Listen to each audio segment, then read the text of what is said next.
and welcome to an all-new Marvel cast, Explosion Network's hub of all things Marvel, a place to talk about everything MCU and beyond, from Avengers and Defenders to Mr. Fantastic and Black Bolts. My name's Ashley Hobley, your resident God of Mischief. Joining me today is Dylan Blight. Yeah, happy to be here. Not happy to be here, truthfully. I'm sorry, I can't lie. Yes, so today we're talking about the latest episode of Loki, Season 2, Episode 4, Heart of the TVA, directed by Justin Benson and Aaron Moorhead, written by Eric Martin and Katharyn Blair. Dylan, how about you tell us what you really thought of this week's episode of Loki? Pretty poo again. Pretty poo. I didn't love. I'm not sure what the go is. Still don't like doing all the things. I also struggled a little bit more this week with trying to do any sort of cognitive dissonance. There was more stories with what's his face in the news and all that sort of stuff. So yeah. And he's like all throughout this episode, and he's like, "Oh, he's such a lovable, fun guy. He's not actually the bad guy." And I'm like, "But it sounds like he is." So you should have been happy with the way the episode ended. I don't know. I feel like my TV blew. I actually thought the episode ended. My TV blew up in anger, but it was actually just the episode ending. There was a few seconds of darkness before the credit starts. I'm like, oh, okay. I thought it was fine. I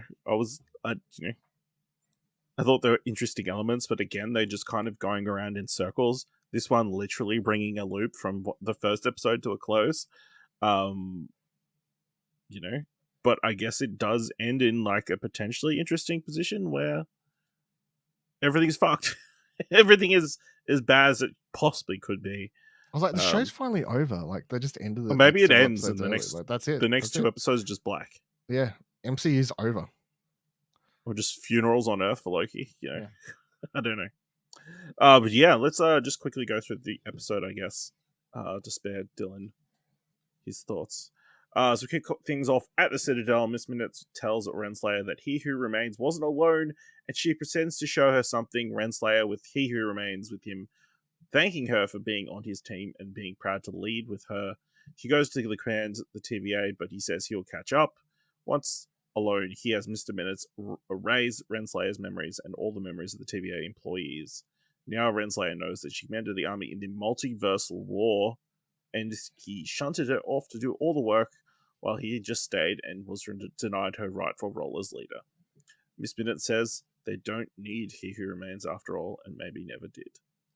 What did you think about this revelation that, Renslayer was, an important part of the war to get He Who Remains at the start of the I was confused because I thought that was I don't know. I thought that was the assumption that I was supposed to have already had a while ago about her. Like, as a viewer. What, that she was, more heavily involved? I thought that was the whole point of the season. Well, I don't think they just specifically said it, though. They didn't specifically say it, but, it wasn't a huge revelation to me. And also just okay, so we had this setup where she's like, I don't know what her arc is. I don't know, whatever. No, she realized she'd been wronged. She'd had her memory erased. My memory erased. I'm really, I was the bad guy all along. Now I'm going to be a worse bad guy. I'm going to pop bodies. Well, nobody thinks they're the bad guy in their own story. So at the TVA, Timely steps out of the door into the war room and sees the carvings of He Who Remains. He starts to wander around and finds murals about the multiversal war. He's approached by B-15. Loki and Mobius soon show up. Sylvie also shows up. Timely is uncertain if he should trust them. Things start to get worse with the Loom, however, and Loki tells them he is the only one who can help them fix it. They take Timely to OB and Casey. Timely and OB fanboy over meeting each other. I mean, this was a fun scene, Just anything with OB is fun. So, I mean, it was fine, but this is honestly where my whole separation was on Struggle Street. So, what? Just because they were trying to have this cute relationship between them, yeah. Fair enough. I think it was because I read the story. It was the day before I read more of the story. That's actually the text message. I know how. Whatever. I don't need to go over it here. Go read about it if you care, I guess. No. Yeah. I saw that magazine Dreams got pulled from the schedule and was like, oh, okay, well. Yeah, I think I think they're in some trouble with their MCU direction, and obviously that's not the most important thing in the world happening at the moment. But yeah, it's sort of like they put all the eggs in this dude's basket, and like, yeah, he kind of pissed in the pissed in the pot. Pissed in the pot.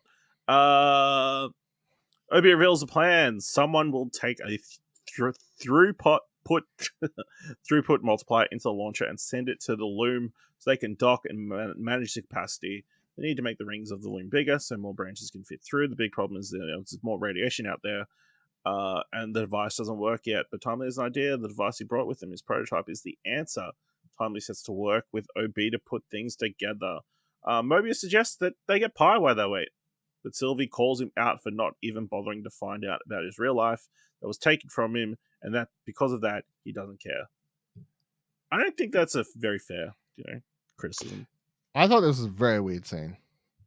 It's like, why don't you care who you were before? Doesn't matter who I was before, it matters who I was now. Wow, dude. I mean, it's interesting because I watched something else that kind of has a similar, similar theme as in this tiny conversation. But yeah, just angry that Mobius likes to eat. He's always eating every episode. Fair, yeah. Good work on Owen Wilson working that into script each episode. Bit 15 tries to figure out what to do about Docs and is tasked with trying to convince her that the new version of the TVA is worth protecting in holding Docs and her loyalists. Listen to Brad, who is trying to convince them that they can get out of the room and back to their lives if they put their heads together, but Docs isn't having it. Bit 15 shows up to speak with Docs, telling her that she cares about the TVA and wants to protect it, which is why she's there. She wants Doc's help to defend it if need be. Loki speaks with Sylvie. She admits she couldn't kill Timely because he looked scared. Loki tells her about how Thor was changed when he came back from Earth, and tells her that because she spared Timely, she saved lives and timelines. Sylvie still isn't sure about anything other than destroying the TVA is the right thing to do, but Loki tells her hope is hard. He tells her that it's up to them to do better than He Who Remains. She says they are playing God. He says they are God. What do you think is the Sylvie scene? Actually, more Sylvie on the screen. Yeah, more Sylvie on screen. I just feel like her character is being written by completely different people. Oh wait, it is. And everything that they built up towards her being interesting and everything that could have been with her character in this season is just more and more upsetting to me as the season gets closer and closer to a close. Because I'm like, you have had fuck all this season, really. It's such a waste. Yeah, she's definitely felt very underserved. Mm-hmm. This episode probably being the most we've seen of her. So yeah, there's that. Continuing on, in the holding cell, Renslayer and Miss Minute show up to try and sway Docs to their side. Renslayer says that anyone who joins her will get a life in the timeline if they want it. No one moves to accept the offer, so Miss Minute starts the torture device. Brad hesitates and is clearly choosing Renslayer, but the others do not, and Miss Minutes kills them, crushing them to death gleefully. Brad leaves with Miss Minutes and Renslayer. Pretty gruesome.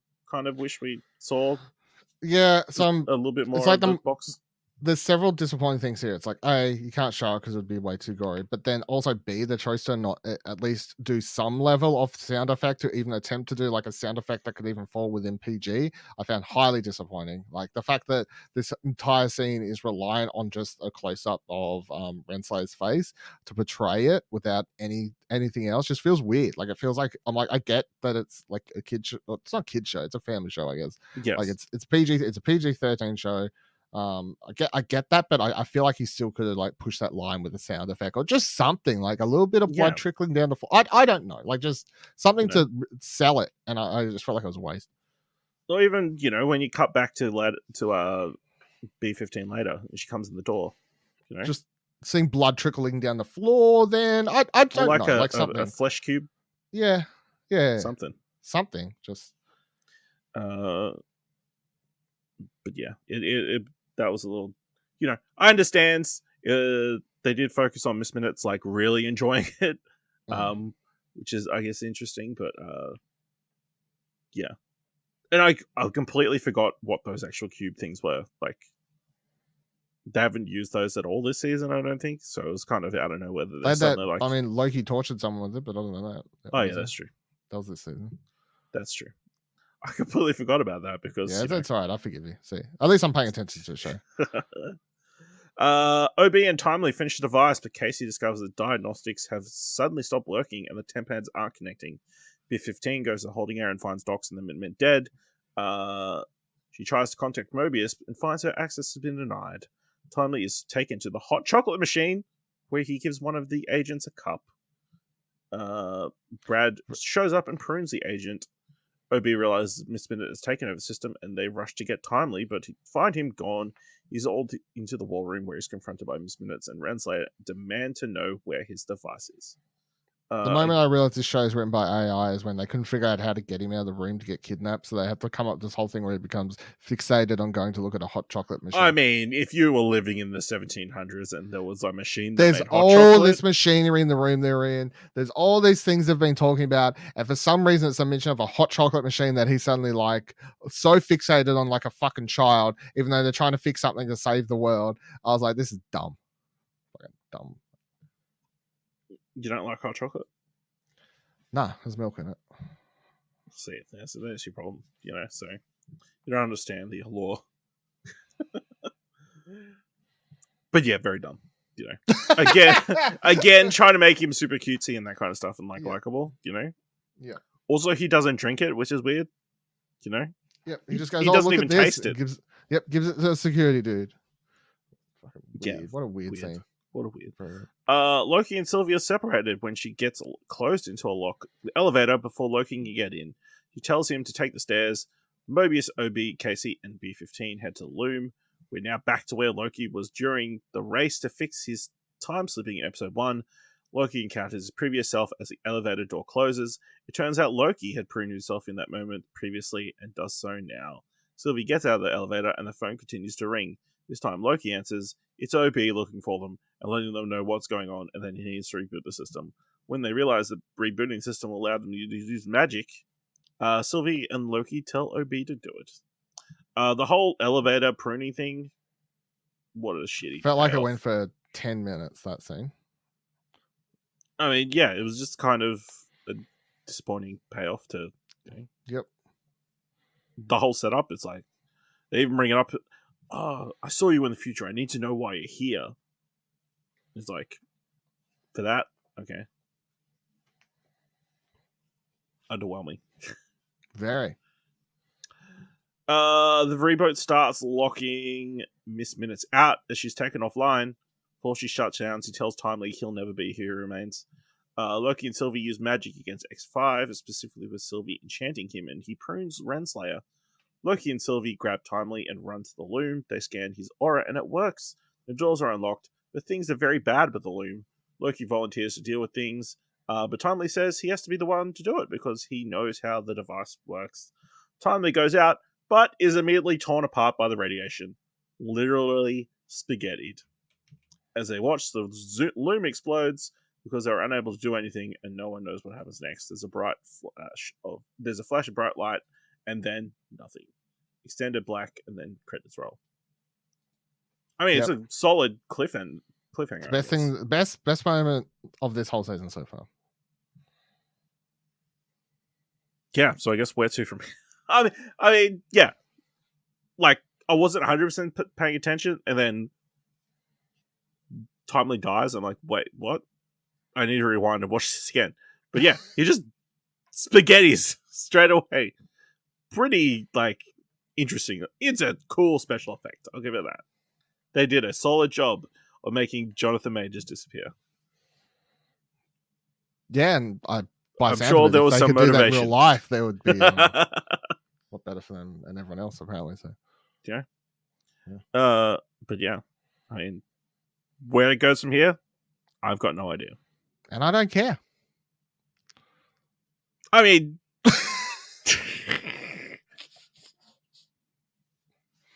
I think that's the biggest criticism I can give the show is they have a major cliffhanger like this, and I just do not give a fuck. Like, you know? I mean, this is the potential spot where you could go, oh, we blew up the timeline. Everything is fucked up. X-Men, baby. Well, yeah, but oh no, we completely changed what He Who Remains looks like. And sounds like white. Safe. Because no white people ever get accused of any crimes, do they? Suddenly Keanu Reeves. They're like, this one will be okay. Oh, yeah. That's the safest option possible. Any other final thoughts on this week's episode of Loki? No. All right. Let us know what you thought of Loki. Are you more positive than us? I'm sure that's the only way you could be. Let us know by going to explosion.com/Twitter or jump into Discord at explosion.com/Discord. If you want to help us out here at All New Marvelcast, leave us a review on Apple Podcasts or on Podchaser. Leave us 5 stars, and you can leave 5 stars, or just tell people about the show. And if you've enjoyed this episode of us shit talking about Loki and thought it was worth $1, head on over to our Coke page at explosion.com/support. Alright, well, make sure you watch next week's episode of Loki, because we sure will be. And join us next time for another All New Marvelcast.